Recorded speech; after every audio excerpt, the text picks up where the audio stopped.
These extraordinary stones come to us from a remote ancient time. The people who moved, stacked, and carved them left a long time ago.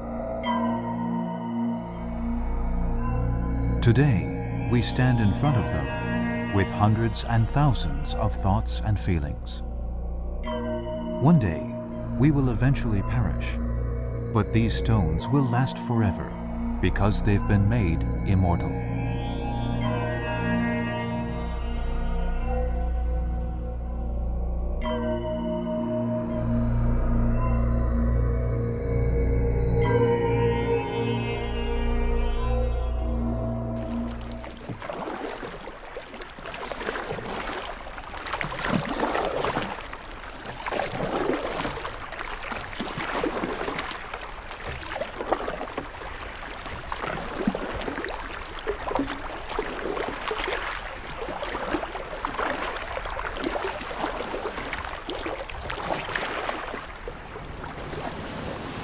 One day, 700 years ago, during the Yuan dynasty, the people of Angkor met some envoys from China at Tonle Sap Lake. Among these envoys from China, there was one named Zhou Daguan. He was from Yongjia in Wenzhou, Zhejiang province. On the 24th of March, 1295, Zhou Daguan, an attaché of a Chinese diplomatic delegation, started the journey from Wenzhou, Zhejiang, riding the trade winds to the estuary of the Mekong River.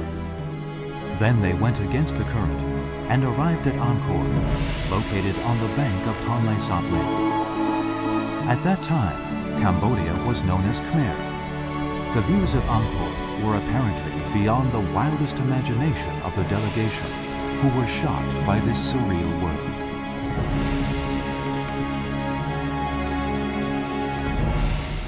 Zhou Daguan and the delegation stayed in Angkor, the capital city of Khmer, for a year. Later on, Zhou wrote The Customs of Khmer, the first record of Angkor written by someone from the outside world.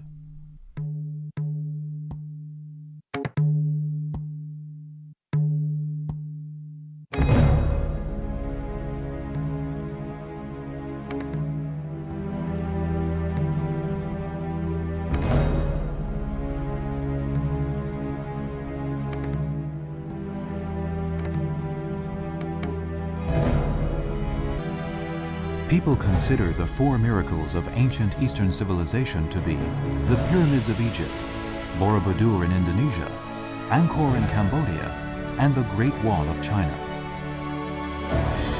From the 9th to the 15th century, Angkor was the capital city of Cambodia. Building of the Angkor construction complex started in 802 and lasted for 400 years.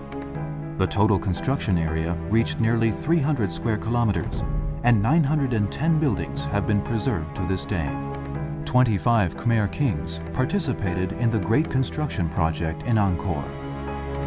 Historians divide Angkor's construction history into the first, second, and third Angkor.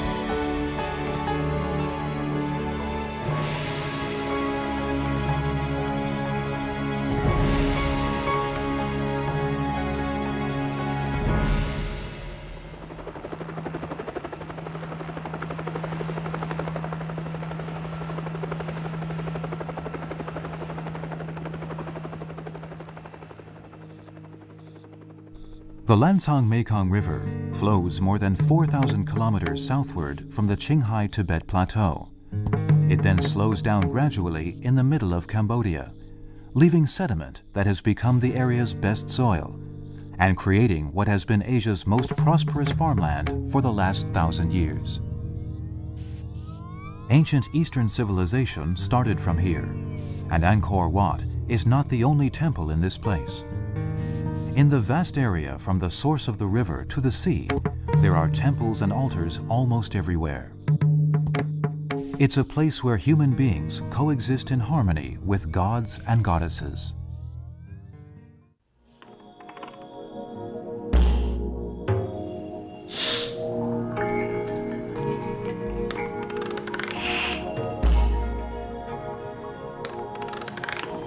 After 700 years, the Angkor we see today is the same as Jodaguan's description in many aspects. In the city wall, which extends about 10 kilometers around the city, there are 5 entrances. Each entrance has 2 layers of doors. There are 2 entrances facing the east and 1 facing each of the other 3 directions. The 5 entrances look similar to each other, with a big moat outside the city wall and bridges beyond the moat. There are 54 stone gods on both sides of the bridge. The railings of the bridge are made of stone and carved in the shape of a snake. All the stone gods pull the snake with their hands.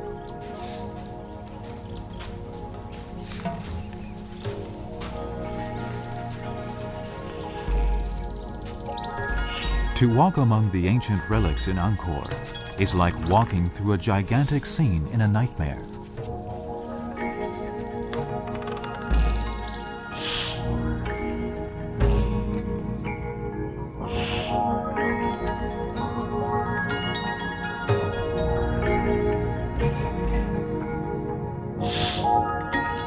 The historic relics in Angkor show a surreal imagination, including extraordinary, exquisite craftwork. The mixture of geometric structures is carefully designed with glory and fantasy, exaggeration and detail. Here, romanticism integrates perfectly with ordinary life. In 1112, Suryavarman II, the king of the sun, became the new ruler of the ancient Khmer Empire. According to legend, he had the same character as the sun. He could make lotus flowers blossom and everything become prosperous. During the reign of Suryavarman II, Cambodia became the most prosperous country in Southeast Asia, and Angkor also entered the most glorious stage in its architectural history. Angkor Wat was built during this period.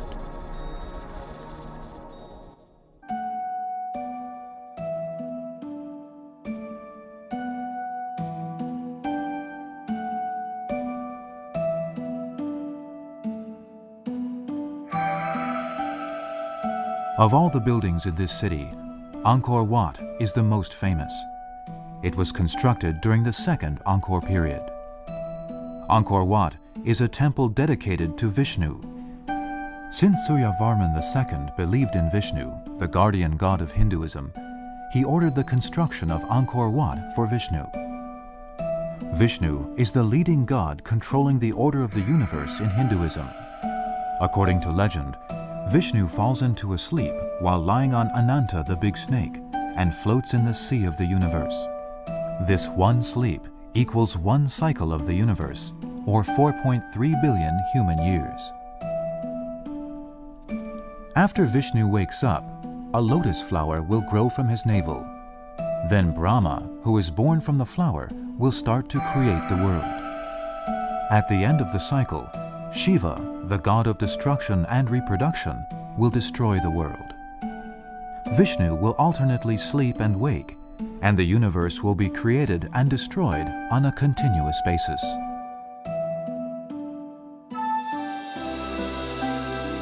Angkor Wat was built by stacking up big stones on a plain. There are 1,532 stone columns, and over 3 billion tons of stones were used. Most of the stones weigh 500 kilos each, the biggest one 10 tons. The handmade work is carefully designed and accurately built. No adhesive material was used during the entire process, but the stones are connected so closely that the error of height at the highest level between the north and south walls is less than 0.1%.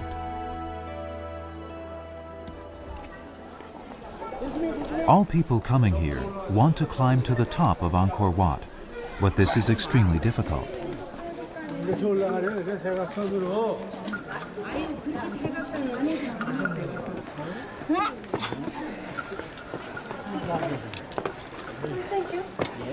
아.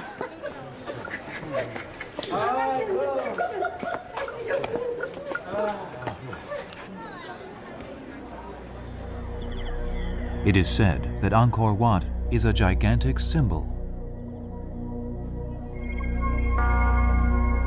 According to the Hindu philosophy, the center of the entire world is a high mountain known as Kailash, located in the middle of the sea.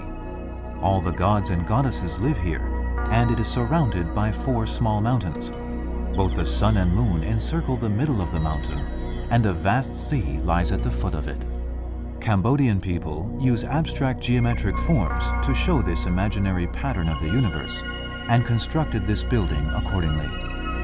Angkor Wat, the largest religious building in the world, took 89 years to complete. A total of 150 million people participated in the project. When it was finally constructed, Great Suryavaram II had long passed away. The entire building of Angkor Wat can be divided into 3 levels, representing the underworld, the human world, and heaven. The first level is a winding corridor with exquisite basso-relievo. It surrounds sacrificial altars in the middle of the building. The height difference between these altars is 10 meters, and the highest altar is 65 meters from the ground. This is the top of the altar. There are 5 stone pagodas here, with the middle one standing the highest. This is the center of heaven.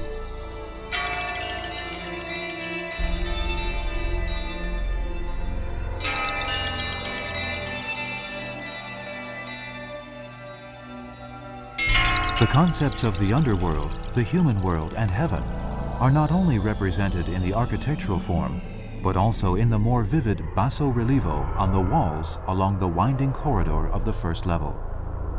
On this long relief wall is a scroll revealing the spiritual world of the Khmer people.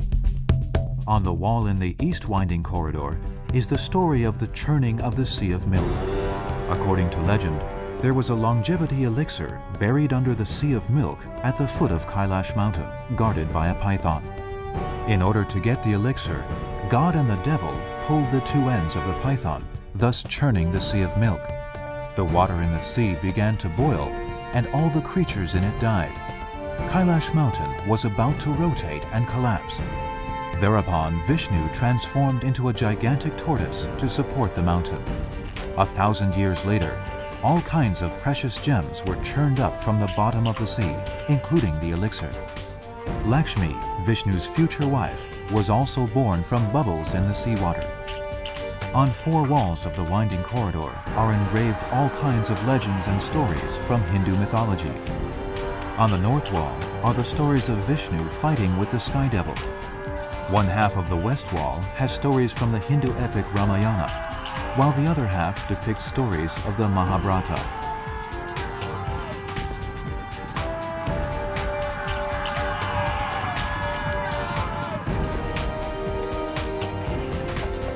On the south wall are scenes of the ancient Khmer fighting with invaders. The Mekong River Delta area has always been a place envied by all. Since the land is prosperous and enjoys convenient transportation via its dense water network, the one who controls it will surely possess wealth and power. He was mounted on an elephant back and he holds a bow and arrow. He is going to fight enemy. They parade the soldier under the forest. Walking along the stone wall, one can see that the engraving techniques of the Khmer constantly matured and improved. Each wall is 778.28 meters long, and it takes 2 to 3 hours to see them all by walking. These stones in Angkor want to tell us of a brilliant and splendid civilization. All the storylines become eternal here, continuing on forever.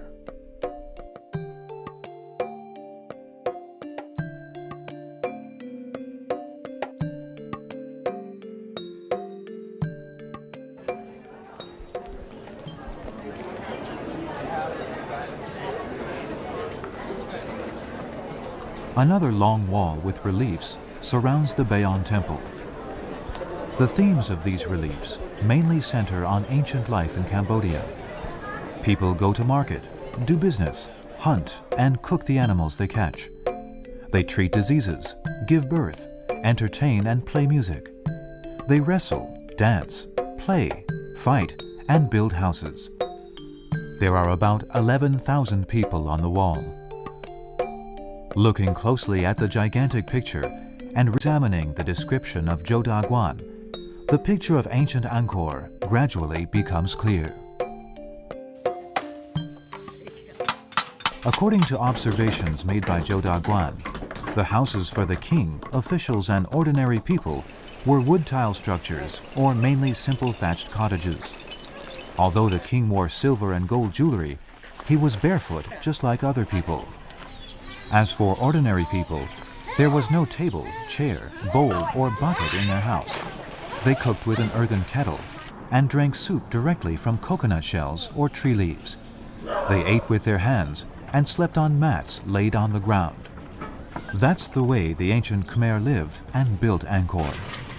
Several centuries have passed. All these people have gone. Only these altars and temples made of stone remain. Modern archaeological excavation has failed to find any trace of human settlement in this area. Few everyday utensils have been excavated, and some Westerners even doubted that the historic relics in Angkor were created by Cambodian people. But they are wrong.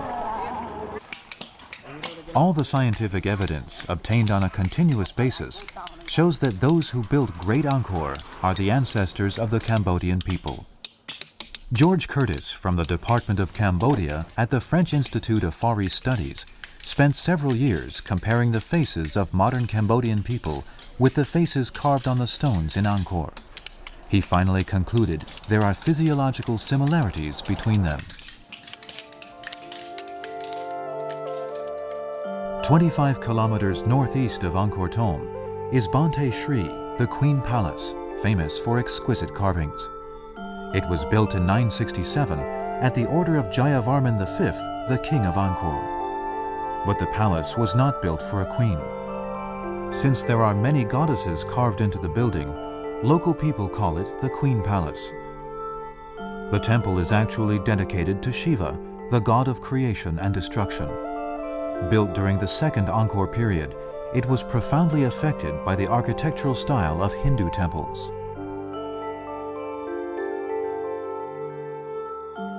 In 889, the building of Angkor Thom started at the order of Yasovarman I.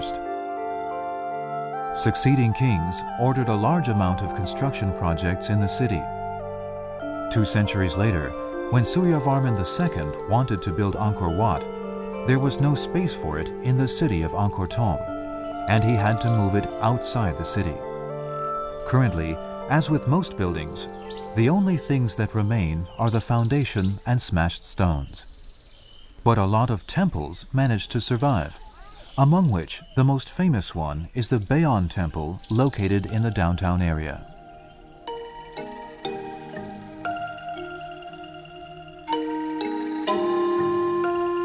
In the Khmer language, the word Thom means big. During the reign of Jayavarman VII, Angkor Thom was already a big city with 1 million residents.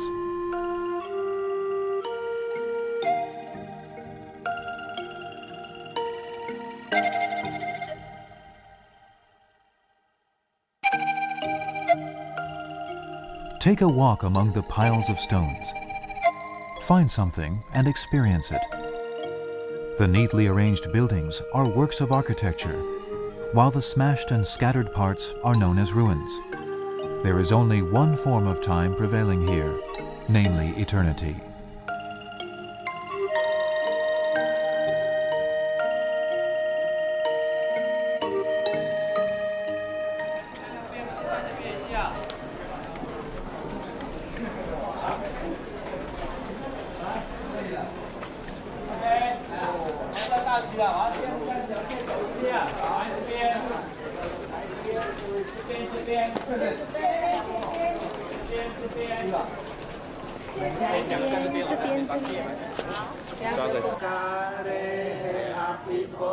Jayavarman VII was another great king of the Khmer Kingdom.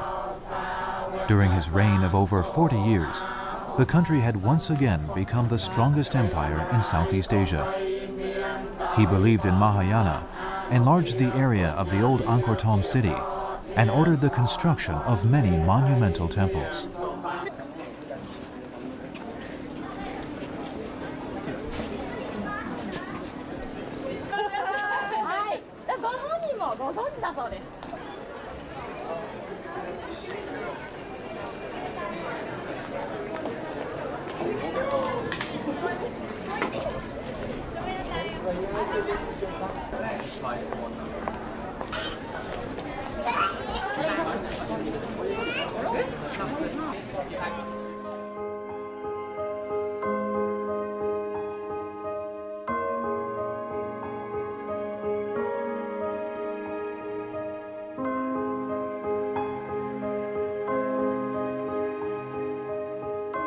The world-famous Khmer Smile.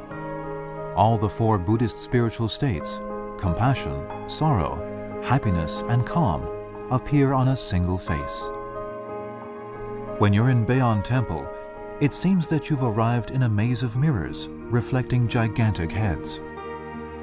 These big head sculptures carved out of rock get close to each other like blossoming lotus flowers. They smile at each other as if they're looking at their own reflections in mirrors. They face and are intoxicated by their reflections, regarding at the same time the tiny people beneath them.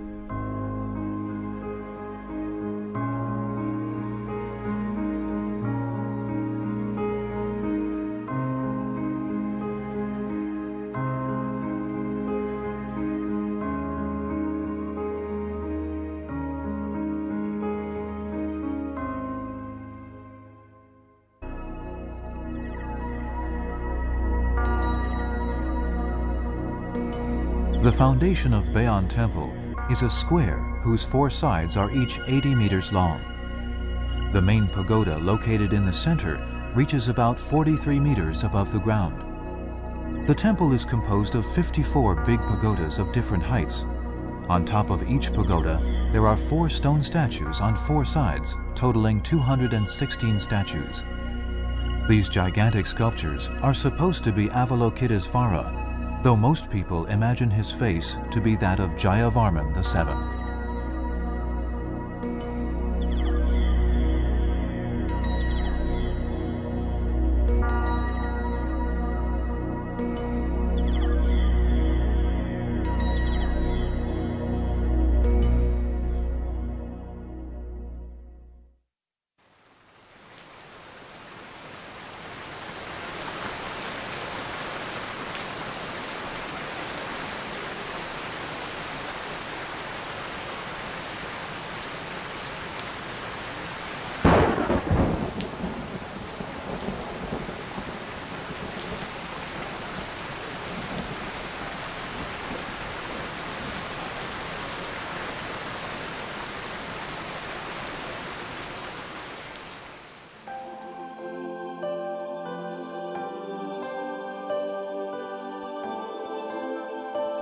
The faces of gods smile on these rocks.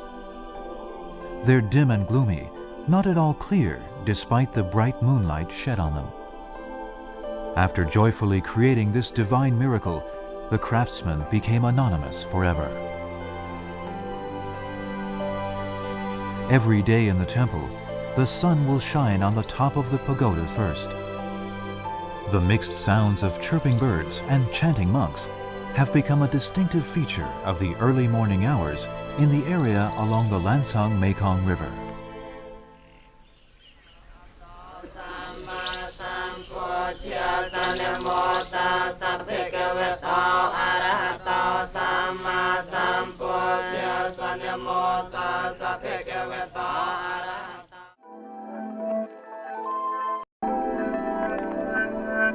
如今在吴哥，保留下来的更多是墙壁和柱子上的浮雕。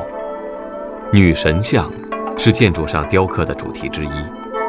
女神的姿态美妙轻盈、纯洁安静，浮在莲花之上。女神们梳着不同的发饰，据说有36种。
塔普伦寺是舍耶跋摩七世国王为他母亲所修建的神庙。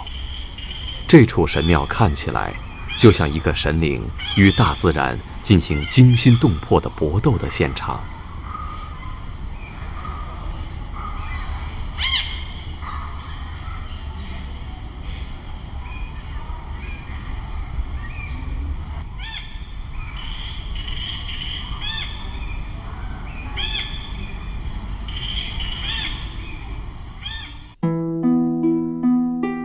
以周身散发着银子般光芒的蛇树卡波克为首，丛林、藤蔓、苔藓、暴风雨、闪电、猛兽、炎热的阳光以及黑夜，在几百年中疯狂地扑向神庙。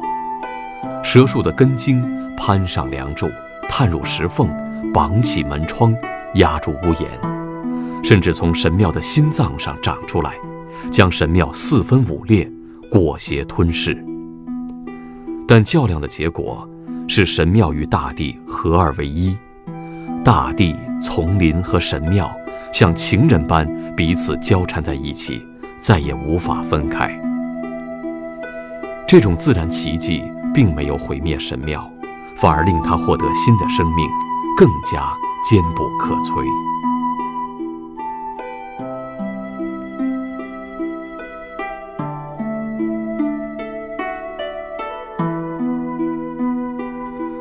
西方一般都认为吴哥是被法国人穆奥发现的。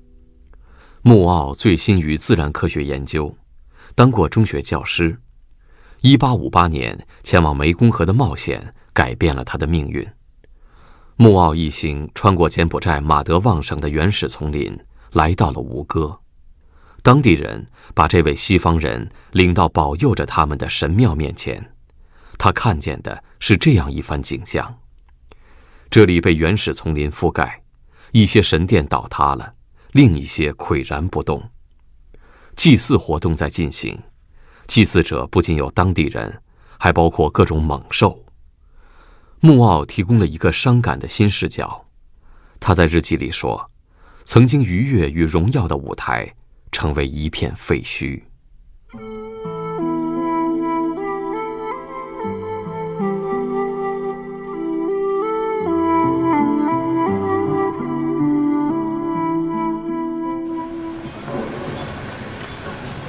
欧洲人从1907年开始介入吴哥遗址的清理保护工作，对吴哥各处遗迹，包括每一块掉下的石块进行编号，为历史找出线索。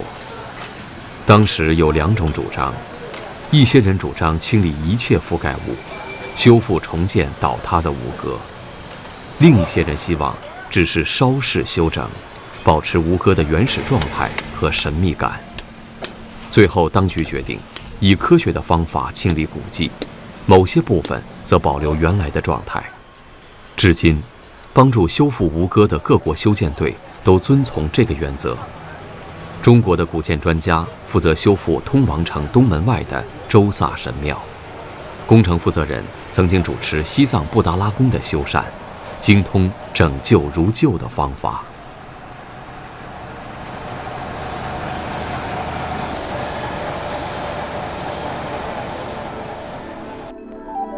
贫乏的想象力很难再现当年雄壮而宏大的场面。可以肯定的是，高棉人的双手有力而且灵巧。大象们参与了吴哥的建造，运输那些巨大的石头。大象把自己的力量注入吴哥，使高棉人有如神助。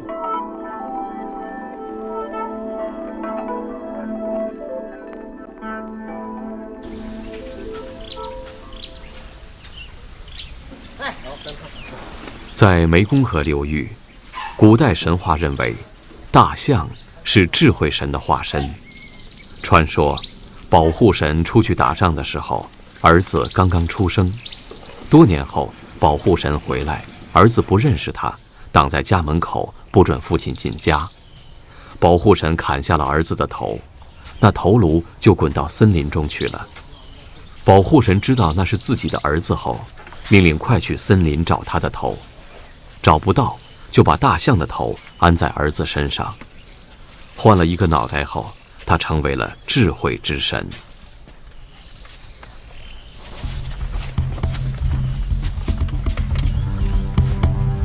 吴哥的国王训练众多的大象作为战象，以壮大自己的力量，显示国威。据说，那时的国王常常登上这个战象台，检阅广场上5000头大象组成的军队。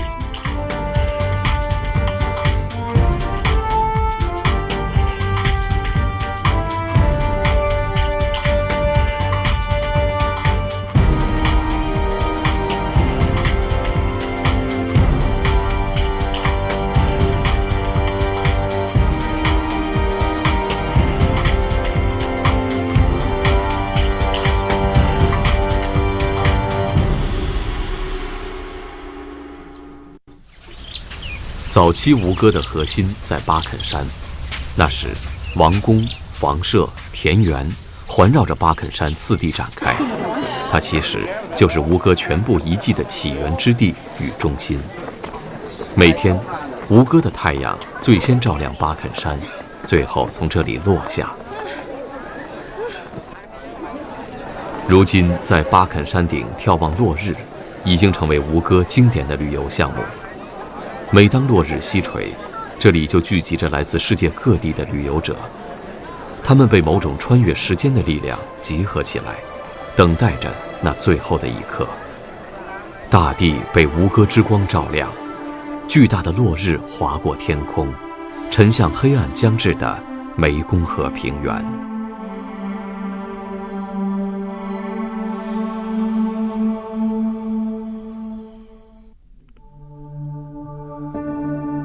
在每晚最后的光亮中，当地的柬埔寨人喜欢聚集在吴哥窟外的护城河边，守在他们自己的神殿旁。柬埔寨人和他们的吴哥一起，享受晚风的清凉与喧嚣散尽后的宁静。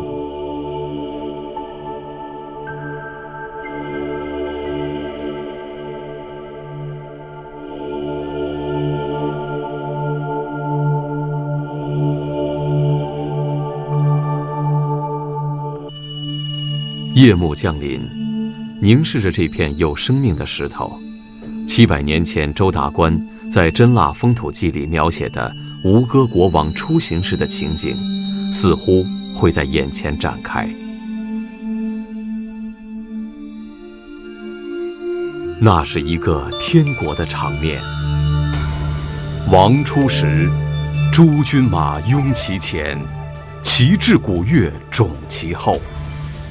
宫女300-500，花布花髻，手持巨竹，自成一队，虽白日亦点烛。又有羊车、鹿车、马车，皆以金为饰，其诸臣僚国戚，皆骑象在前。远望红凉伞，不计其数。又其次，则国主之妻及妾应，或轿或车，或马或象，其销金两伞，何止100余。其后则是国主，立于项上，手持金剑，象之牙亦以金套之。其四围簇拥之象甚多，又有军马护之。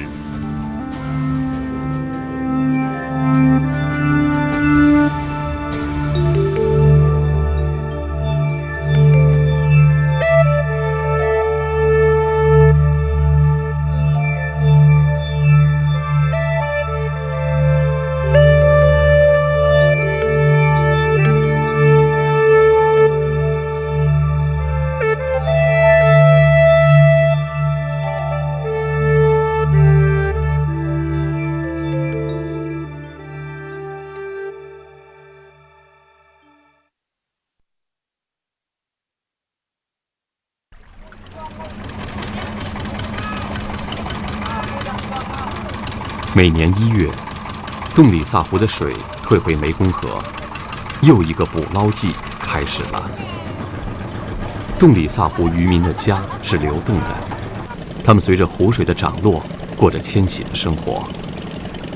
旱季来临，湖水退去，鱼群出现了，渔民的家开始向湖心移动，去收获他们的希望。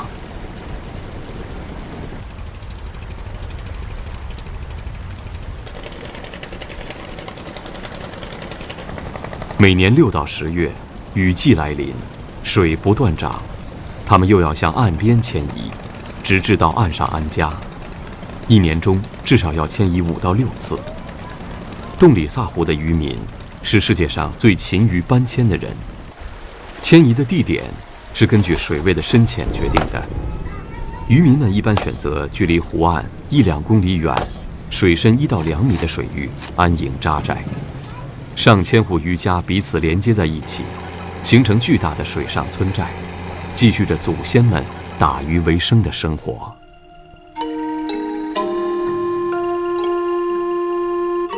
雨季，洞里萨湖吸纳湄公河洪水，面积扩展到1万平方公里。旱季，它又把水还给湄公河，湖面缩小到2700平方公里。它调节平衡着湄公河的水量，也调节着东南亚的气候。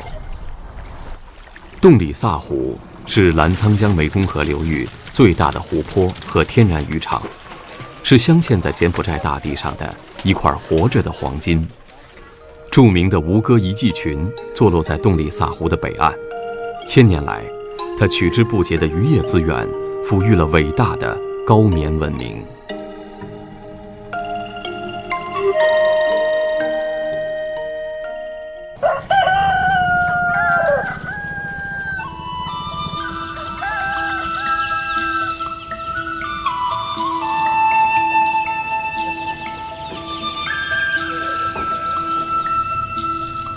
渔民们总是在黎明前就出湖捕鱼，早上5点左右是捕鱼的最佳时机。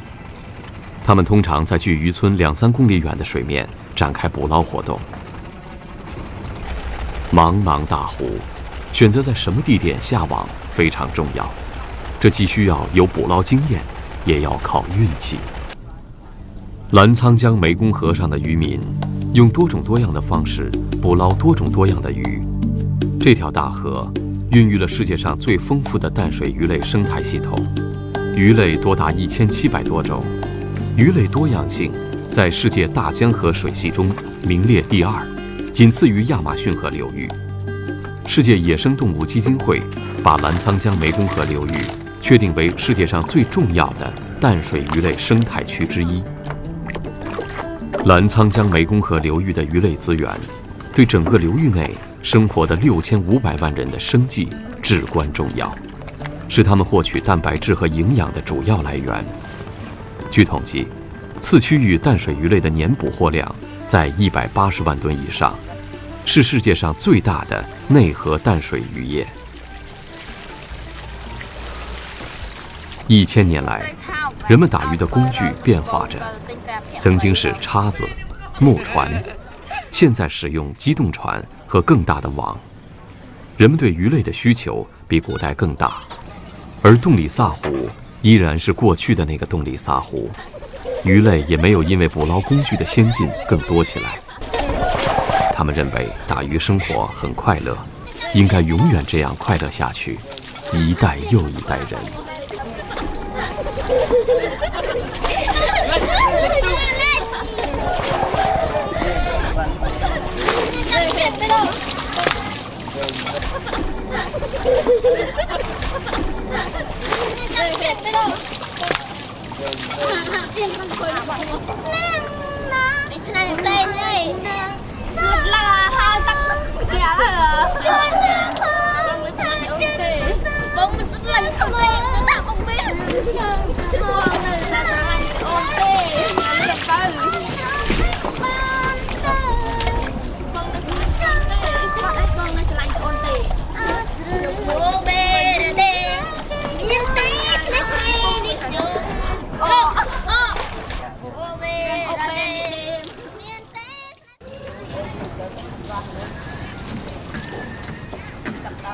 虽然应该进入雨季了，但今年洞里萨湖却没有下雨，很少遇上这样的气候。北风一直刮，水位一夜之间骤降，整个渔村被搁置在泥泞的湖床上。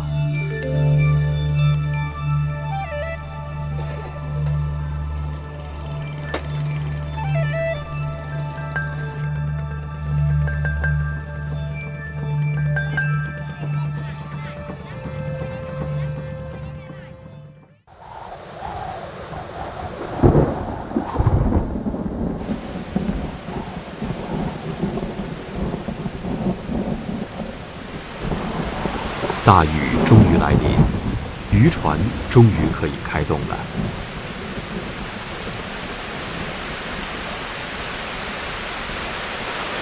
湖上没有水，就什么也没有；只要有了水，就有希望。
6月后，澜沧江湄公河流域的雨季正式到来了。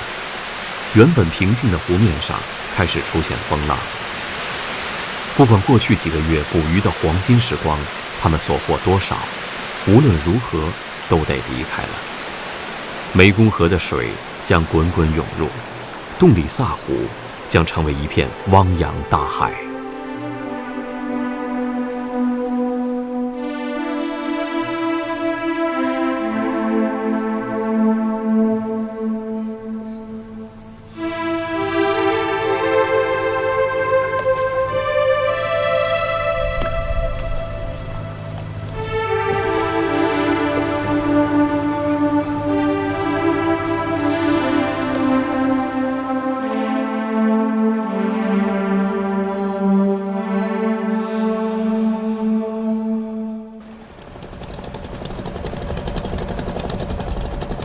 渔村开始要向更安全的岸边迁移，而且在未来5-6个月的时间里，渔村要根据涨水和风浪的情况，不断地向更安全的岸边迁移。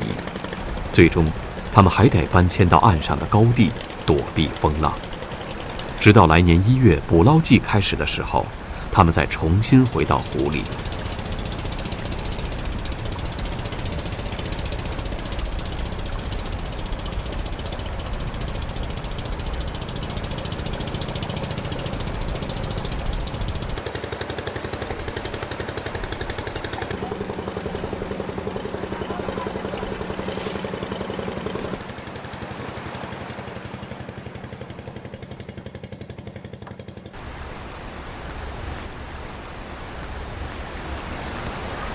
在雨季无法打鱼的时候，就划着小船卖些小商品，有时在船边捕捞小鱼小虾。虽然今年的捕捞季中家里没有太多的生活物资储备，但一家人还是乐观地相处在一起。他们同舟共济，要为下一个捕捞季做好准备。洞里萨湖的风浪越来越大，继续待在船上非常危险，随时有翻船的可能。渔民们必须离开洞里萨湖，搬到岸边的高地去了。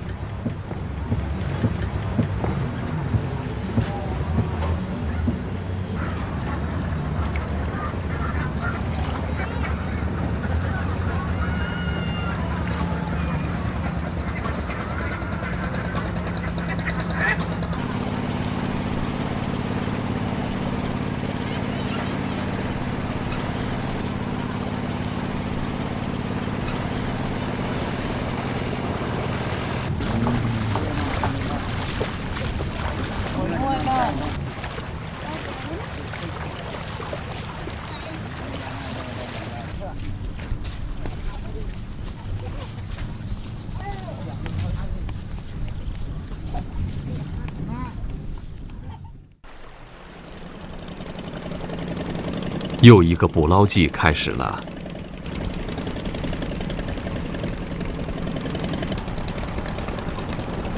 他们相信，保佑过他们祖先的那些神灵，也会继续保佑他们。